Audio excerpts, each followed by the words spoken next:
Hi, I'm the WanderingNewbie. It's time for more Record Keeper. Today,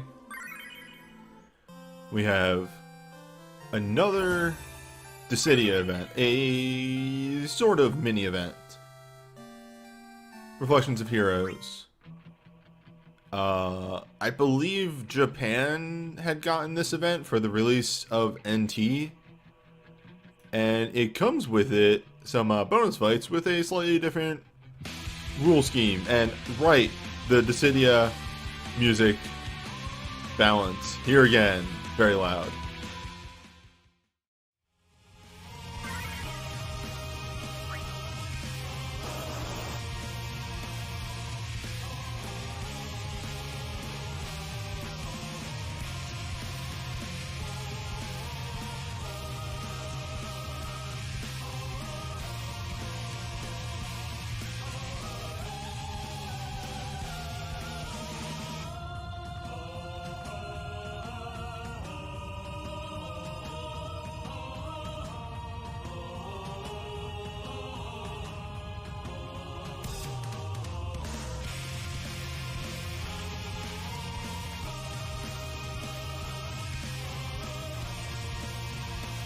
Load times.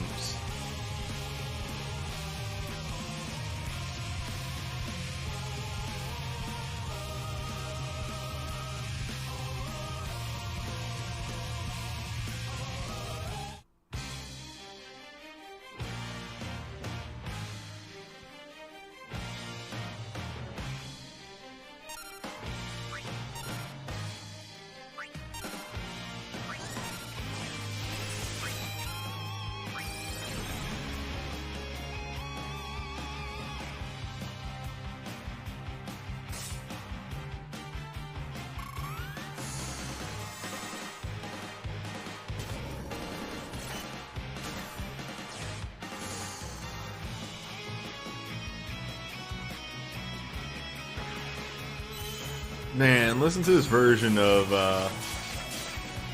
what's it called? Something Heaven from,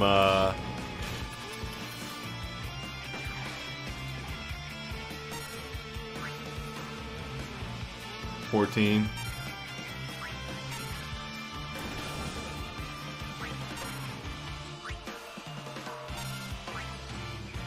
Welcome to Reason Square's problem of, no, please stop adding stuff to your songs. They're fine the way they are.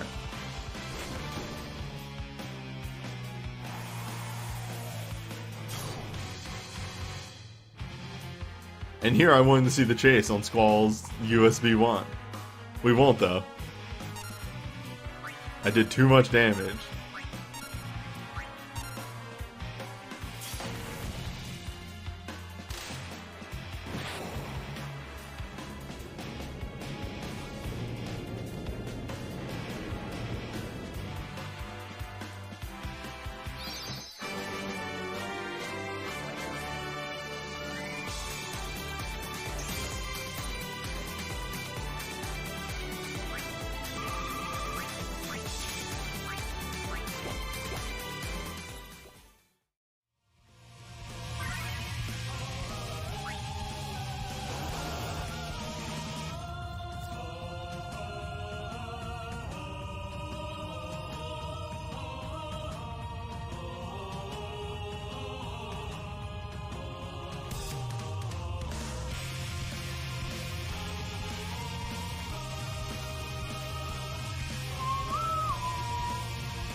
Ah.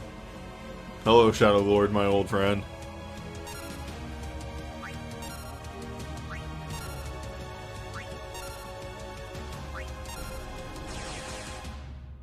Why did I bring Draw Fire on you?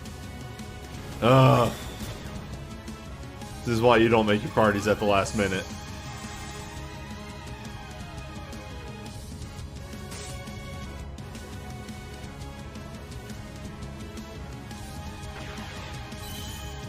That was supposed to be war magic.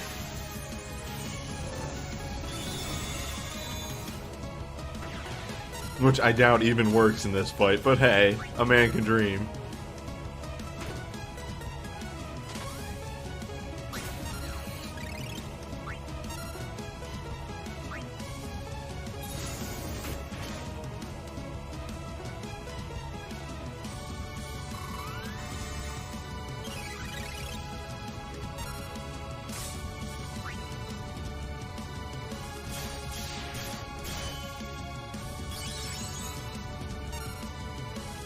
I love that we've never fixed that, like, mistiming of multi-slash there, where it just doesn't really line up at all.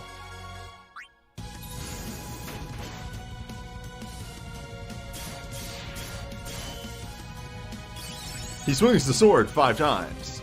It hits 4.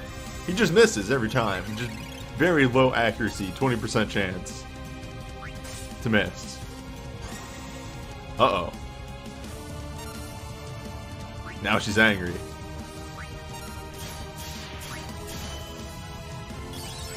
What are you gonna do? Just stand there?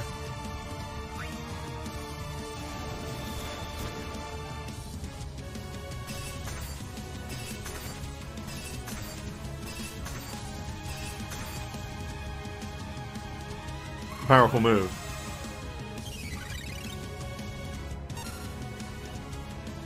For what it's worth, I shit on 120 difficulty fights all the time for not really being that hard anymore.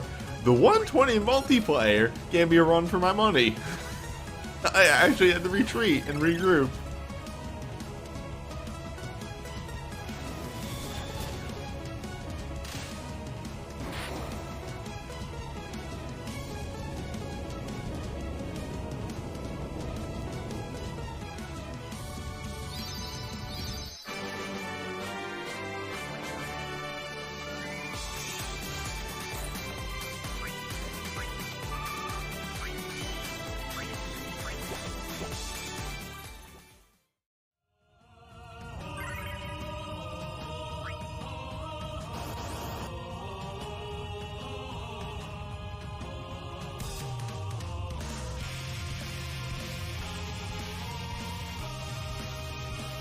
I expect not to load in due to new banners dropping.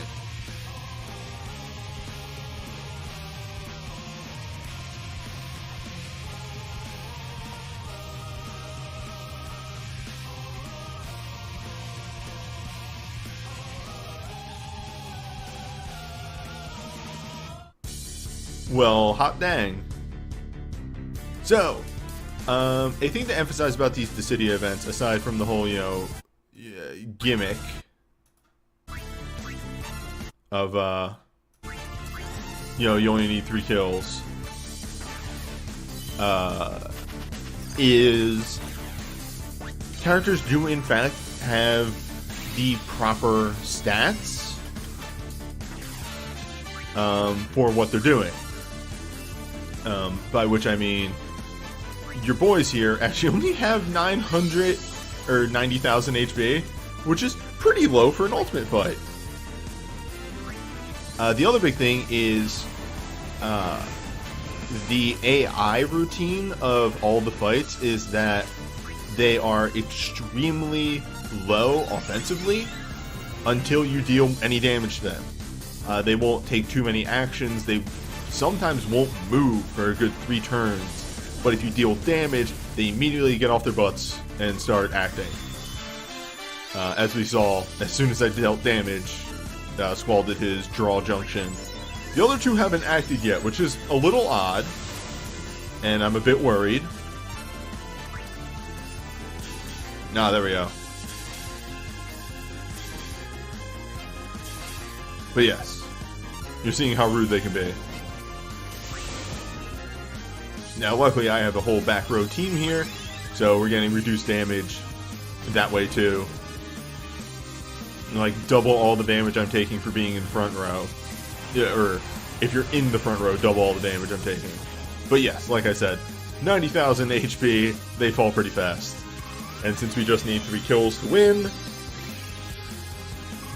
once this Bahamut gets done casting, the fight's over.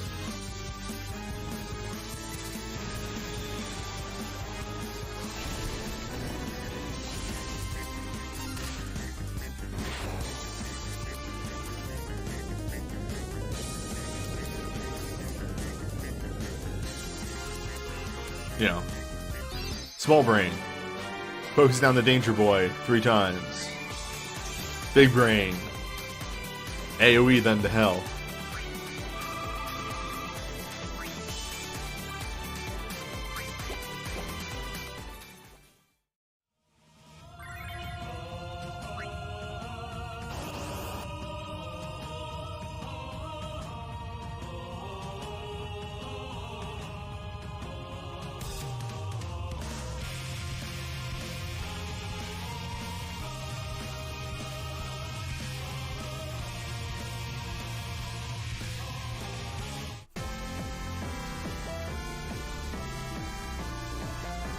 Fuck yeah, this song. This song sucks.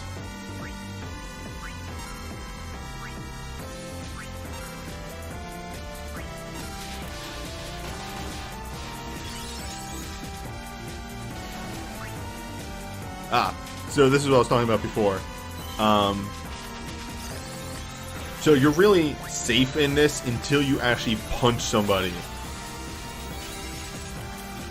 As soon as you punch somebody, you have activated them. As we can see by Cloud immediately getting punched and then doing Blade Beam directly into my nuts, taking me out.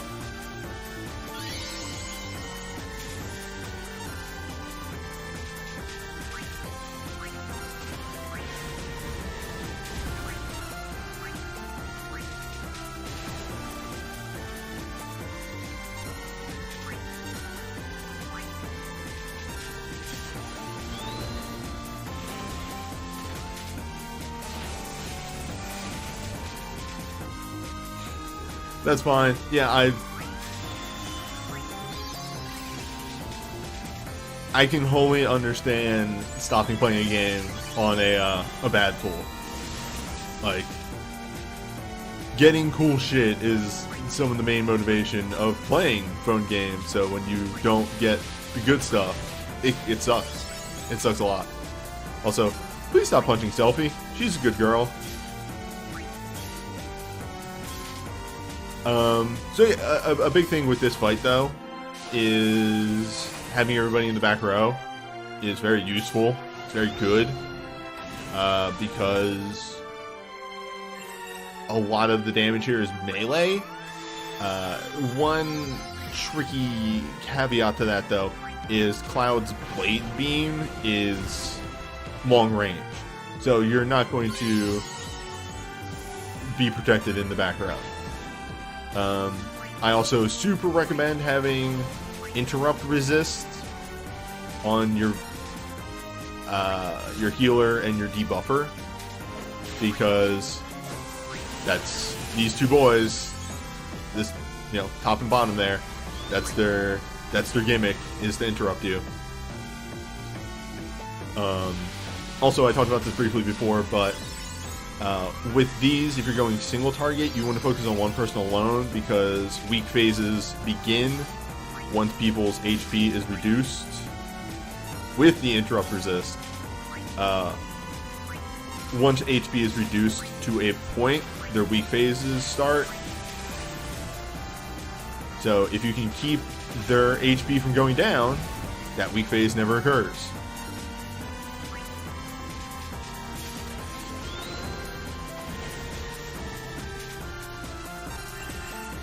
Also, whenever somebody revives in this event, they it's like they're a new character. It's like it's the start of the fight again, right? So, for instance, Cloud here has a gimmick of eventually limit breaking after a period of time and unleashing piercing attacks. If you can keep killing him, though, over and over again, he will never hit that phase. He will constantly do Blade Beam, though, which is very rude and mean. Blade Beam is easily one of the rudest moves in this entire fight, outside of the interrupt moves, but we have accessories for those. We can mitigate that a little bit.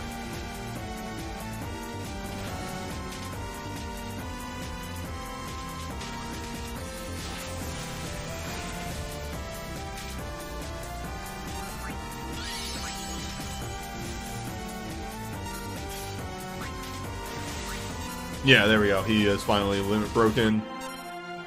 Which means the next move he does, if he gets it off, will be very nasty.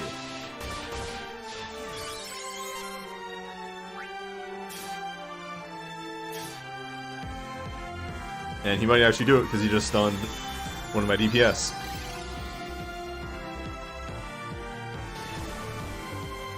Yep, there you go.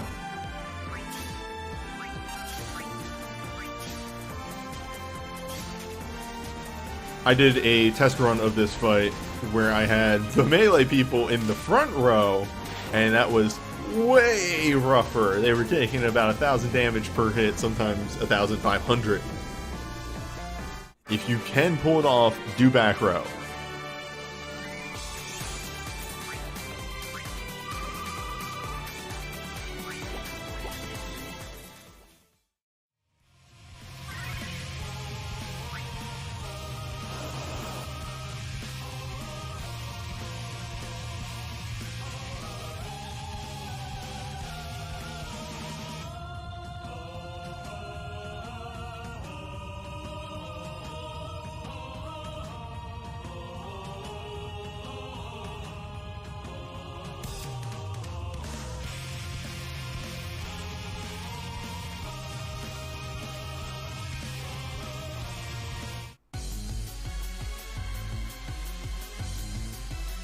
Here are the boys.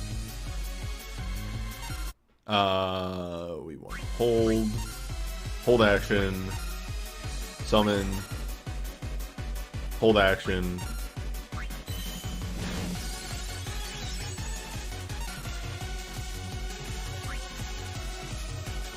I have not yet pulled on Banner 1. I will probably be doing that later.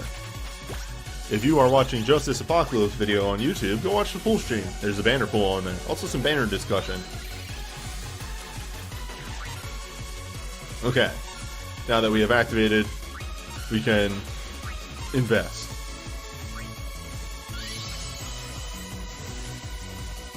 You still want a dual break in this, aside from the fact that it's a fucking dual break. Yeah, Vaughn casts magic, as does Rasmo, actually. Funnily enough, I found Bart's down here to be the non-issue of this fight.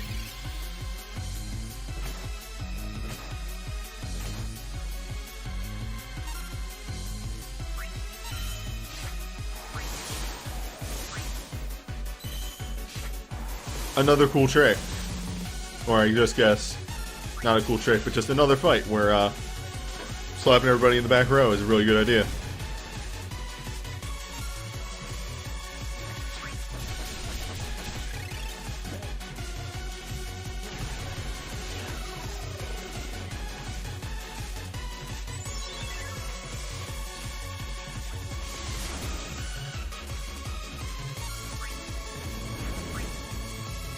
So yeah,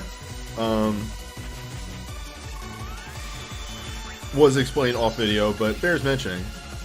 A lot of the gimmick of this fight is Rasmo will buff. Bart's is just a flat DPS, and Vaughn here gets stronger the more and more he uses moves. So Vaughn is the only one that is affected from being killed. So if you're looking for a kill targeting method, so on and so forth, focus on Vaughn. He's the danger boy. Also, a fun thing to note, if you are targeting people through abilities, and somebody is killed, but you targeted them before they died, when your turn eventually does come up, you will target the person that you targeted. You won't just random target somebody else.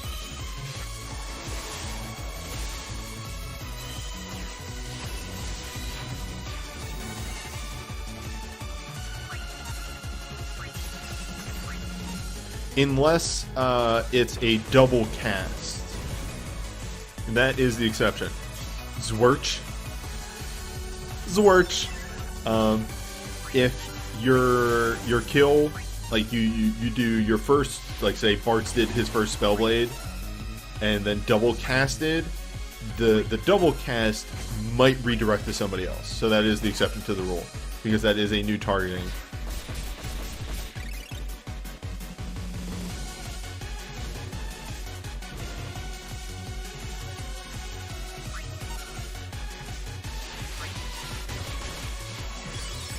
So I really enjoy this this move that's going on.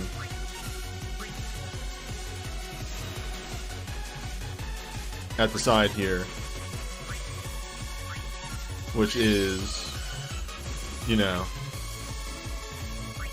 Yuna's like, ah, that's a lot of damage you've been doing. Watch this, black.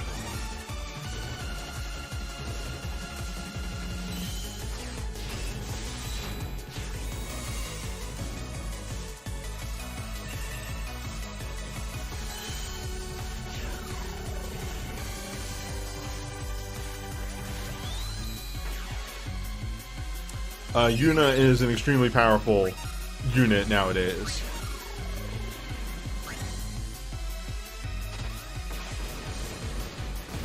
The Bahamut in this,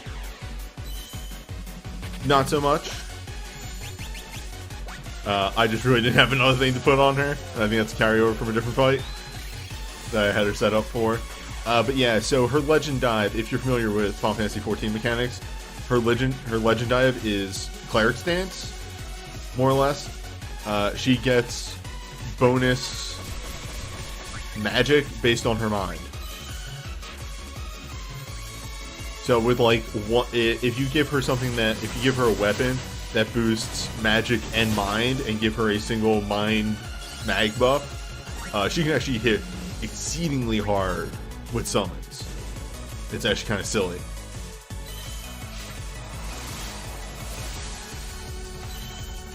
But yeah, this is the general gimmick of this fight is, yes, 3, 1 more, 1 more, 1 more, yeah!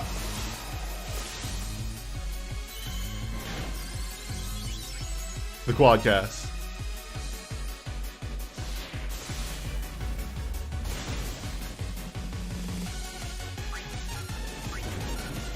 Bespoke only in Legend.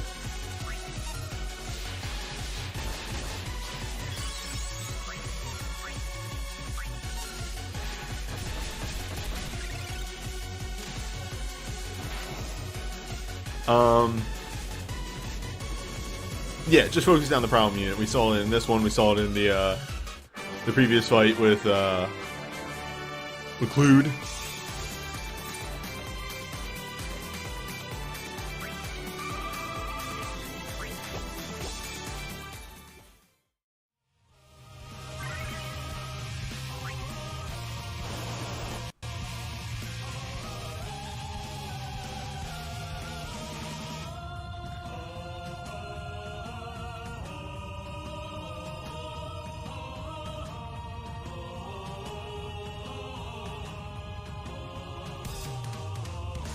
That's the emulator turning up the music.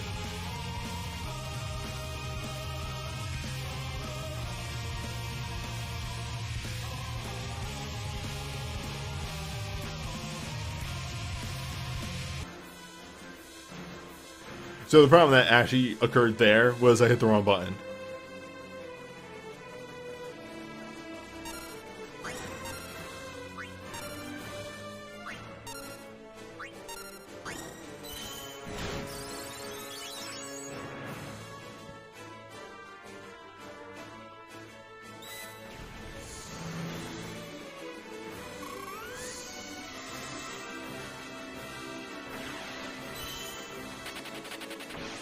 I mean, look, we just get to keep seeing Saz here take off in his ship. There you go. Away. I need to hold turns a little bit more.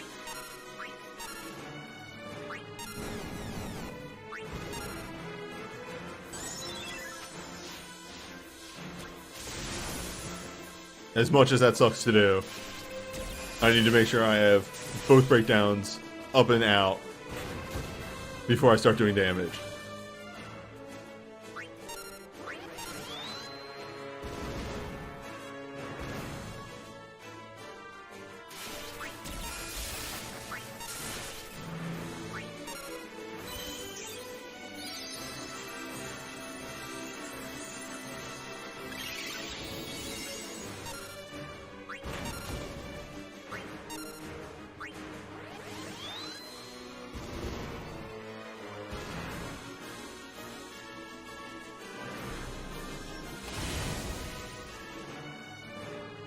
And there we go. Debuffs are out. This will be a little simpler now. A little. Very small.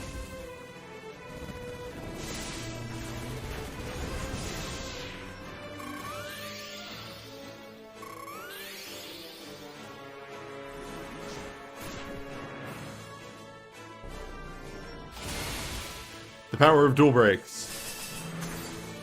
The power of dual break.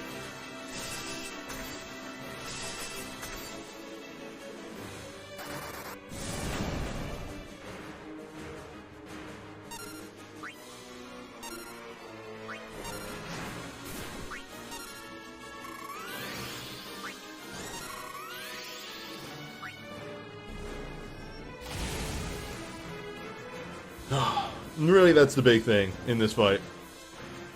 Do not engage the enemy team until you have your wall, your shell, your dual breaks.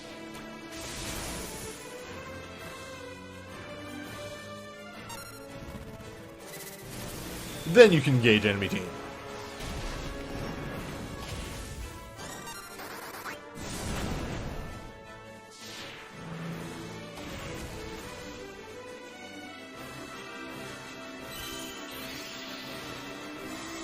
Then you can get your regen on. Yo, I had one attempt at this where she just kept hitting Deuce and Terra over and over and over again. And it was just like, I know this is gonna work, you just need to stop hitting the same goddamn characters over again.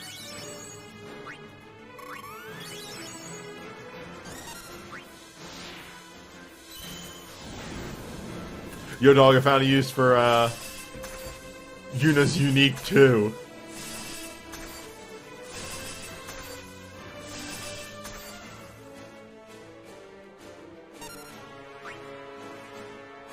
That was the real crux of this team setup. I went, I have a really dumb thing that I could use on Yuna. Alright, so they're healing now. Bars are still pretty full. I could probably get another Concerto off.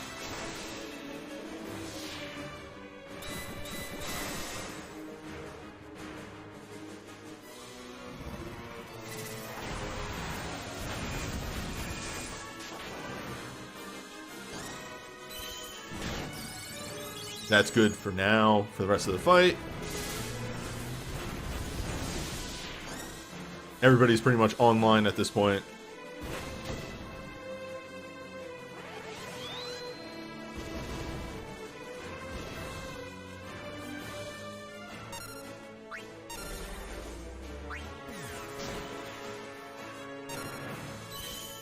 So yeah, that's the amount that they heal off of regen. It's like 6,000.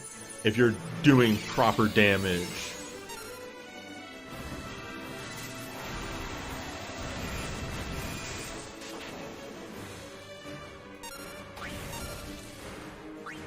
The one thing is my dual breakdance might have worn off.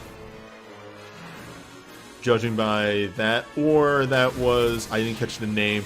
Oh, that might have been the wall remover. Shit.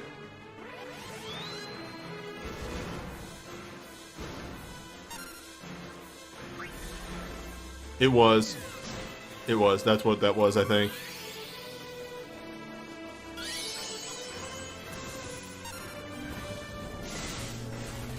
I just need to get one more summon off. Just one more summon.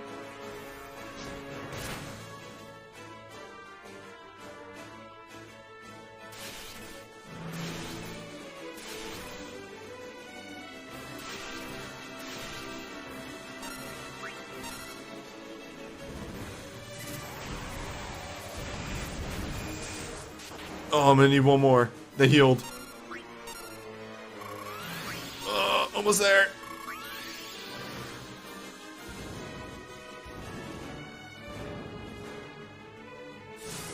They do not like Krill. Engage Krill. Krill! Oh, Krill! She sleep.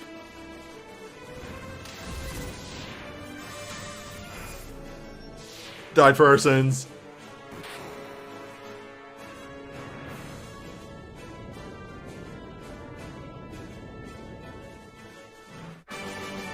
God.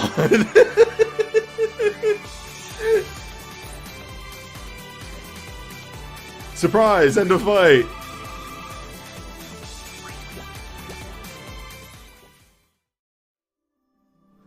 Well, that was it for the Final Fantasy Dissidia event. Next time, we're going to have the Big Fest stream, which is a whole mess of quizzes and weapons and what have you. Final bosses. So I'll see you then.